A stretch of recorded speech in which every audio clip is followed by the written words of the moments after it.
Yun, automatic works. Meron tayong customer Honda Civic FD. Kahapon FD rin, taga Makati. Ngayon FD rin, taga Tagaytay. Yung problema niya, naka ano pa lang, oh. Naka-on pa lang na susi, nagbi-blink yung D. Wala pang start. So, scan muna natin. Kahapon yung ginawa namin, transmission, hindi siya pumapasok. Minsan daw naka-drive pero hindi pumapasok, tapos umaalog. Ngayon tingnan natin. So, automatic yun. Ang ginawa ko noon, nilinis ko lang yung valve doon sa transmission mismo. Ito, hindi natin alam kung anong mangyari.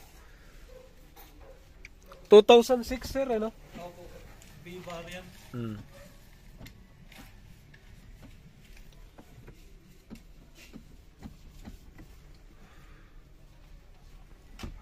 Yung mga blinking D, pagka lumabas yan, ang mga ibig sabihin yan, pwedeng lost communication. Pwede rin may problema sa transmission, pero dapat naka-andar na. Sa sitwasyon kasi na to, hindi pa siya umandar. Nako, ang daming ang fault code. Ayun o, dalawa. Yun, may dalawa sa transmission, 8 sa PGM-FI sa makina. So, malalaman natin to kung anong tinamaan na ito. So, madami na palang pinagawa ang customer. So, pinakita sana yung resibo. Tingnan naman natin ngayon. Sa transmission may dalawang fault code. Sa PGM-FI may 8.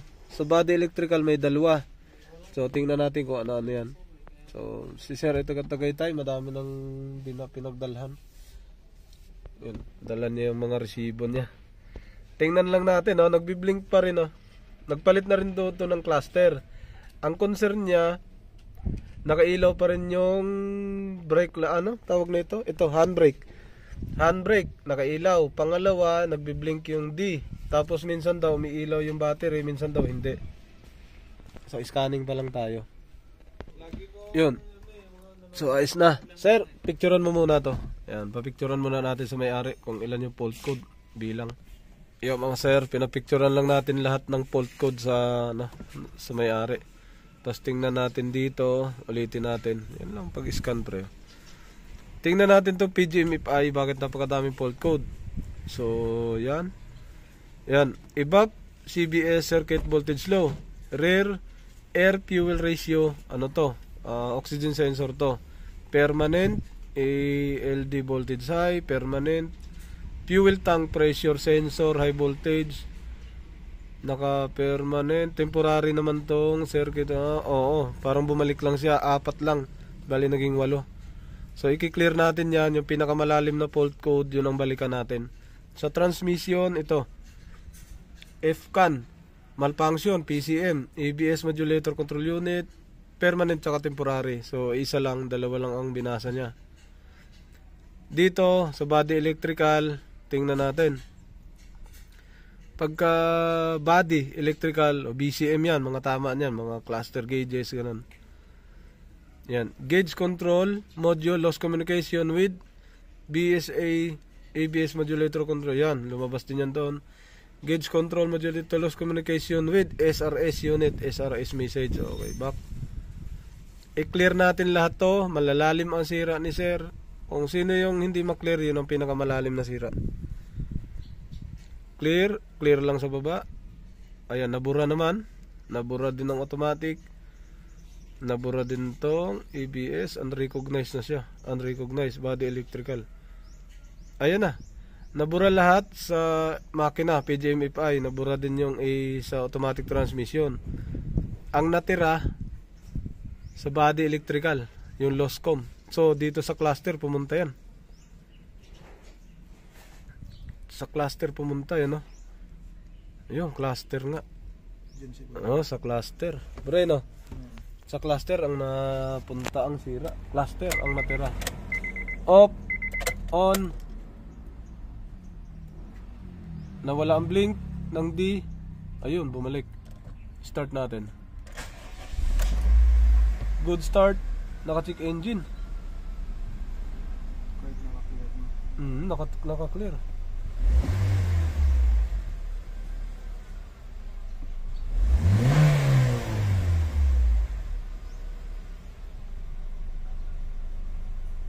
Reverse.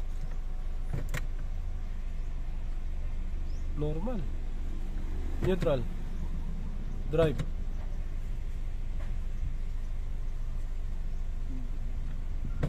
Dito.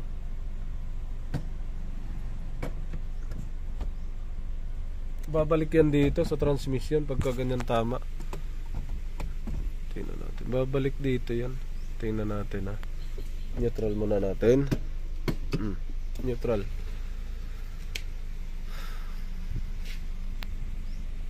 Reading tayo sa automatic transmission data list.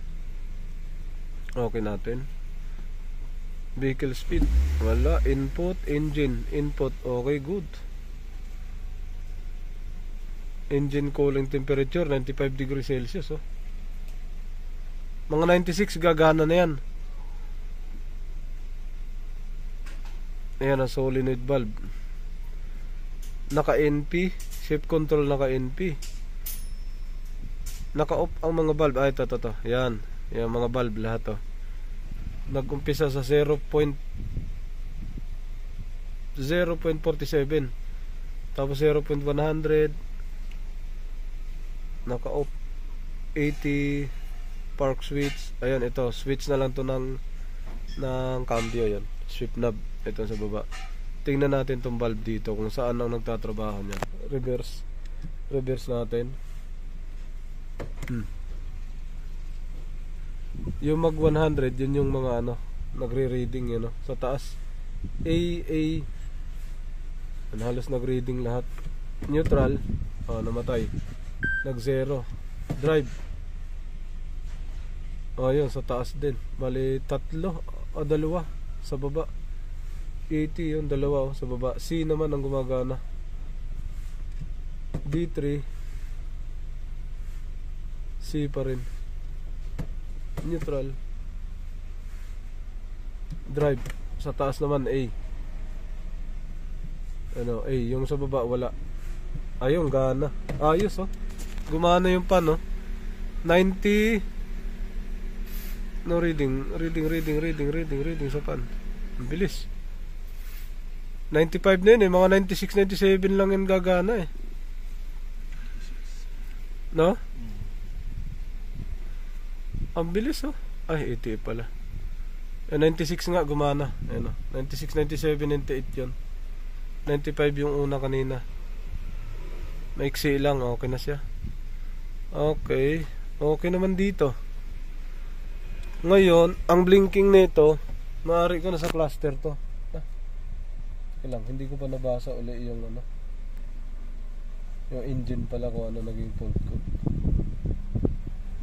Ngayon bumalik nga ang fault code Bumalik ang fault code ng automatic transmission, yan ABS modulator, control unit, malfunction. Pwede kasing sensor yan. Kasi may sensor ang ABS. Ang kaso, IPCAN ang lumabas. Ano yan? Controller area network ang lumalabas na yan, malalim. Controller area network, malalim yan, saka marami. Sa PGMF, ayan yung tumama niyan. Sa check engine naman niya, ayun, bumalik lahat Lahat ng sira, bumalik Voltage high, circuit voltage low. Maaari ko dito may tama ang ECU nito. Saan ang indicator ng init? Ayun, okay naman May indicator ng init dito sa taas. Ayun tubig sa init, ayos naman. Tapos nag-ano pa rin siya. Nag-reading pa rin dito. Basahan natin bakit nag-voltage high. Tingnan natin. Ang tataas. Sa ACT sensor 98 degrees. Sa ATCT, ayun, 100 degree na 100 na. 100.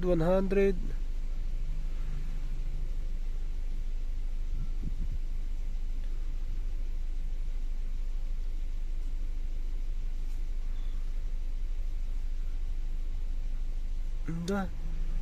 101, 101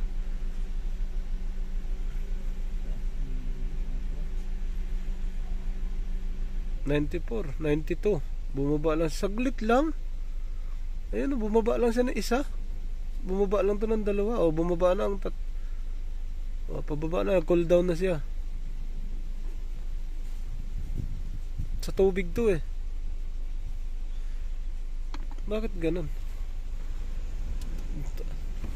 Tingnan natin sa harap. Oh, yan lang oh. Buo naman. Nakakabit. Sa ilalim pa na ito.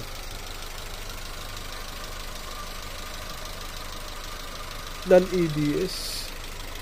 Non-ABS pero may reading na ABS. Hindi pre. Non-ABS.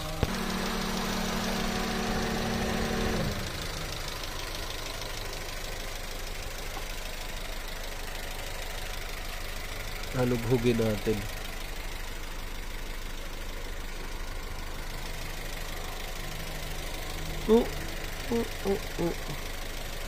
Saglit lang sa gumana, no? Halughugin natin. Wala nga siya. ABS wala. Binuksan natin yung ECU niya. Kasi dito pumasok lahat yan eh. Yung ECU niya, may marking yan o, pula. Yan o, may marking na pula sa tornilyo. Ano? May marking. May marking nga o, pula, dalawa magkabilaan. Ito ano to? Palatandaan to na napalitan. Pagka may pula na ganyan sa mga tornilyo, pag stock walang palatandaan yan, walang marking. Pero pagka mga ganyan, may mga marking na pula, ibig sabihin, galaw na yan. Kumbaga, ano yan, warranty mark. Yung mga ganyan. Tapos, kuhanin natin to kung ito talagang ECU na ang ganitong Civic na FD. 90. Titingnan mo yan. Kung pinalitan to, pag nagpalit ka nyan, saglit lang. Pagbalik mo, mawawala na yan pag i-delete mo. O, halos lahat lumabas eh. Ang nangyari, kung lumabas lahat, bunot ang sakit. Pag bunot ang sakit, hindi rin siya andar. Normal operation siya yun. Walang problema, naka-check engine lang. Naari ko dito pumasok. Tiningnan naman natin yung fuse box sa loob. Buo naman siya. Walang problema. Okay. Yung mga sir, tiningnan natin to. Yung isang, wala siya, kulang siya na isang relay. Yan o. Sa pattern, sa diagram dito. 1, 2, 3, 4, 5, 6, 7. Yung sa gilid, 4 din. Kulang na isang relay. Sa gilid yung limahan. Kailangan lagyan natin ng limahan. Ano kaya yan? Kuha tayo ng limahan. Hanap tayo. Limahan. Tapos kompleto naman lahat ng fuse. Sa EBS. Tingnan natin. Yung mga sir, nag-scan ulit tayo. Back nga tayo. Pause. Ay, pause ka muna. Tapos back. So itong version na to, wala pa siyang ABS, tsaka wala rin siyang airbag. So ayun oh, dapat may nakasulat yan dito. Tapos doon sa gilid, doon sa kabila. So wala siyang ABS, wala rin siyang airbag. So hindi siya binasa, wala rin. Yung SRS, tapos yung airbag, nag-pass siya lahat. Walang binasang ganong system. So punta tayo doon, balik.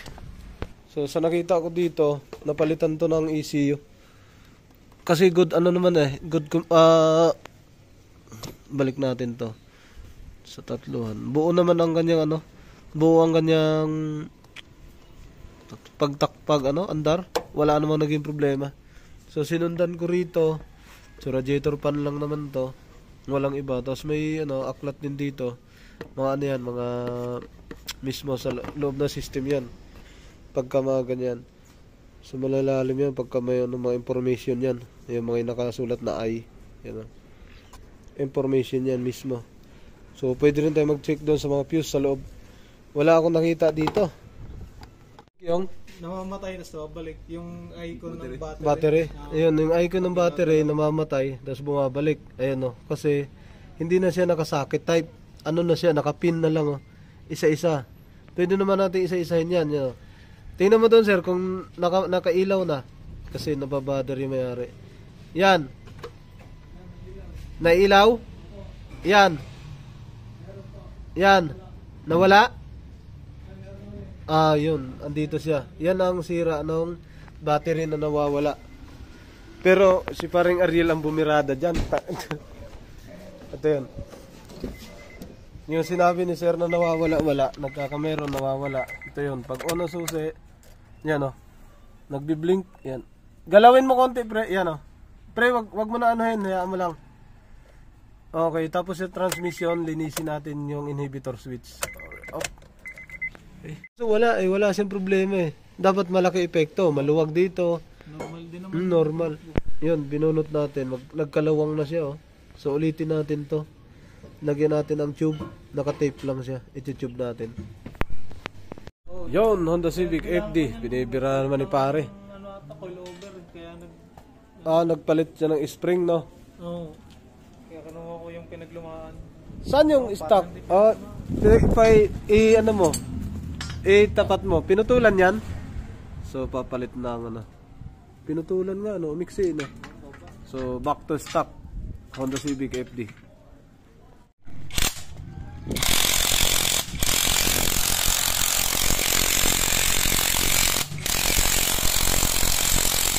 Magandang tanghali, may nagpagawa sa atin ng Honda Civic FD. Ayan, pangilalim lahat, tapos troubleshooting ng ECU. O tapos, meron din tayong ginawa dito. Ayan, isa. Paps, okay na Paps, natanggal ko na yung koto. Yon, binaklas ni paring Ariel yung Honda FD na presyo sa steering pump. Kasi concern na may-ari, bubumbahan muna niya ang todo bago siya magkaroon ng pressure. Ayun, wala ka na maririnig oh. Kahit bumbahin natin. Long, humakan mo nga Long. Dito sa kabila. Dito. Yan, humakan mo. Ikotin ko. Yan. Ayun oh. Mahina na. Kaya kailangan tutuduhan mo na niya. Yan oh. Tapos bubugayan dito. Okay, papalitan na. Pinalitan na ni paring Ariel yung spring. Ito yung stock oh. Tingnan nyo, kung makita nyo. Yan ang nangyari. So galing to sa buy and sale, kaya yung spring ganyan talaga. Kasi ganyan na talaga yan. Tapos ito yung isa.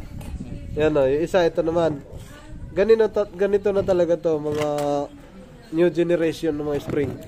Sa FD yan, sa Honda Civic. So pinalitan, ito ang palit natin. Yan, sa mga gusto magpapalit, palitan nyo. Nandyan na sa ilalim yung tagapalit.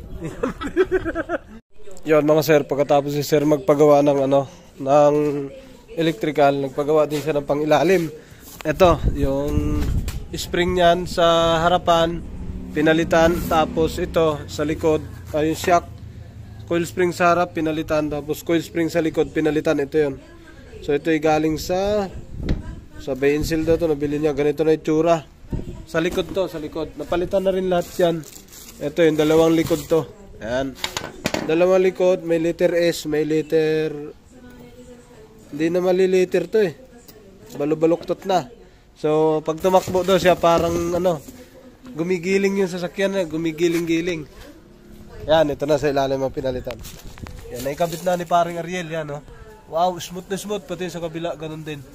Naikabit na, tapos hintay lang kami. Pati yung pressure pump, pinalitan yung power steering pump. Napalitan na rin sa ilalim dito. Yan napalitan na rin. Ang hinintay na lang namin, ayun, okay na. Ito na lang. Hintay na lang namin yung bagong dadating kasi kailangan i-revolusyonan todo bago siya gumana. So nagawa na kami ng ganito nakaraan sa CRB naman. Pero nag-order na may-ari ng brand new. Kaya kabit namin dito. Yan na mga sir, binaklas na ni paring Ariel. Yan ang pre no, pinakapuli pre no. Binaklas na. Yung walang pressure na. Ay siya. Okay. Bago naman pala, kakabit lang diretso. Okay, good. Yung mga sir, ito yung dahilan ng dalawa sa gilid. Ito yung dahilan ng nagbiblink yung check engine. Yan. Battery. Tapos yung susi, parang sumabay. Yan yung dahilan. Palitan natin kasi maluluwag na lahat yan. Honda Civic FD.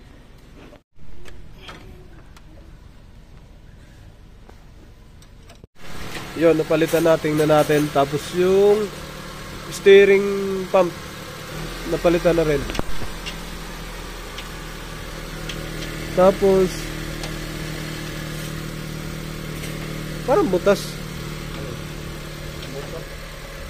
Ah, ito pala maingay. Kala. Yun o, to. Yun o. Ah. Combination kami din yan. May filter to?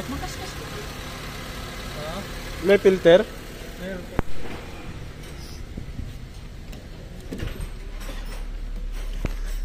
Yun. So, yung check engine na yan dahil sa communication line ng transmission din. Kaya nag-check engine. Tapos sa mga cluster, yun po nakita natin. So, maaari nagpalit siya ng computer. Napalitan to ng computer box na may EBS. Tapos may SRS. Kaya nagkaroon ng communication yung EBS. Pag ang EBS umilaw, sigurado yung transmission sasama yan dyan. Ganyan pag ang mga FD. Pwede na yung off, pre. Pre. Kabig ko na. Kabig kaliwa. Ay putya, isang daliri lang, pre, oh. Oh? Oh. Oh, grabe, parang hindi na ginalaw, pre, oh. Gagalawin natin, pre. Joke lang. Off, so malambot na siya. Off natin. Tingnan natin kung nakailaw yung check engine. On. Ay, on ng battery. Yan, oh. Permis na. Off. On. Ayun, nakailaw na siya. So, yun yung dahilan kaya, ano, namamatay sindi siya. Charging kasi na alternator. Putol talaga yon, hindi yung ano, maluwag. Putol.